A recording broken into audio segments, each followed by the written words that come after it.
సదాశివసమారంభాం వ్యాసశంకరమధ్యమాం అస్మదాచార్యపర్యంతాం వందే గురుపరంపరాం.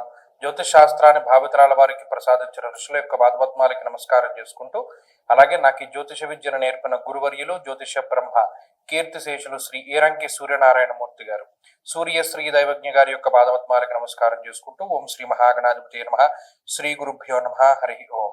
వీక్షకులందరికీ నమస్కారం. సింహరాశి వారికి ఈ వారం సాధారణమైనటువంటి గ్రహస్థితే గోచరిస్తూ ఉన్నది. రాశ్యాధిపతి రవి తృతీయ స్థానమందు యోగిస్తూ ఉన్నారు. చతుర్థ స్థానమందు బుధుడు యోగిస్తూ ఉన్నారు. చంద్రుడు, ముఖ్యంగా చంద్రగ్రహం కూడా వారంలో ప్రారంభ సమయంలోనే యోగిస్తారు, ఒక రోజే లేదా 1.5-2 రోజుల పాటు. తప్పితే మిగతా వారమంతా కూడా కేవలం రవి బుధుల యొక్క బలం మీద మాత్రమే ఆధారపడి ముందుకు వెళ్ళవలసినటువంటి పరిస్థితి. ఇక్కడ ప్రతికూలించే గ్రహాలు చూడండి, అష్టమ స్థాన స్థిత శనేశ్వరుడు, సప్తమ రాహువు, జన్మకేతువు, అర్ధాష్టమ స్థాన స్థిత కుజగ్రహము. ఇవి ప్రధానంగా పీడించేటువంటి అంశాలు. ఎప్పుడైతే ఈ గ్రహస్థితి ఉంటుందో కొంత ఆర్థిక పరమైనటువంటి విషయాలపైనే ప్రభావాన్ని చూపెడుతుంది. నానా కార్య విరోధస్యాత్ అన్నారు. ప్రతి కార్యక్రమంలోనూ అంటే ఏదైనా ఒకటి మొదలు పెడతారు, దానిలో విఘ్నం వస్తుంది.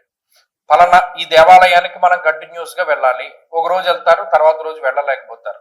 చదువుకోవాలి, ఓ రోజు చదవగలుగుతారు, బ్యాలెన్స్ పూర్తి చేయలేకపోతారు. ఇది ఈ 2 విషయాలనే కాదు, ఏ పని ప్రారంభం చేసినా దానిలో విఘ్నములు అనేటువంటివి, అవాంతరాలు అనేటువంటివి చాలా ఎక్కువగా ఉంటాయి. ఇది దృష్టిలో పెట్టుకోవాలి.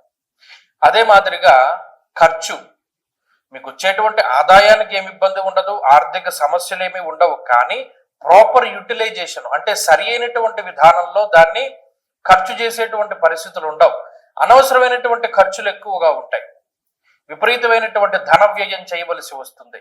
ఈ విషయాల్లో అంటే పలానా ఏదైనా మనం ముఖ్యమైన కొనుక్కుందామని దాచిపెట్టుకున్న దానికి కాకుండా మిగతా వాటికి ఏదో లగ్జరీకో, ఎలక్ట్రానిక్ వస్తువులకో, ఏదైనా అప్పటికప్పుడు మనకి సంతోషాన్ని ఇచ్చేటువంటి వాటిపై ఖర్చు పెడుతూ ఉండడానికి కూడా మనం గమనించవచ్చు. అది ఈ గ్రహస్థితి వల్లే అవుతుంది.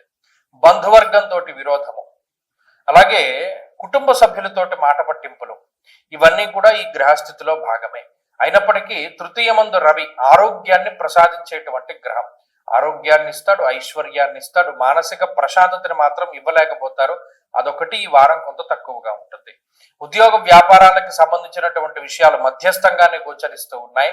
వాటిలో అంత ఇబ్బంది ఉండదు, అలానే అంత రేణింపు ఉండదు. మధ్యస్థమైనటువంటి ఫలితాలు.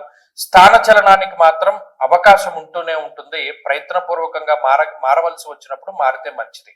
సింహరాశి వారి వారం మరింత అనుకూలమైనటువంటి ఫలితాలని సాధించడానికై ఎక్కువగా దక్షిణామూర్తి యొక్క ఆరాధన చేస్తూ ఉండడం చెప్పదగినటువంటి సూచన.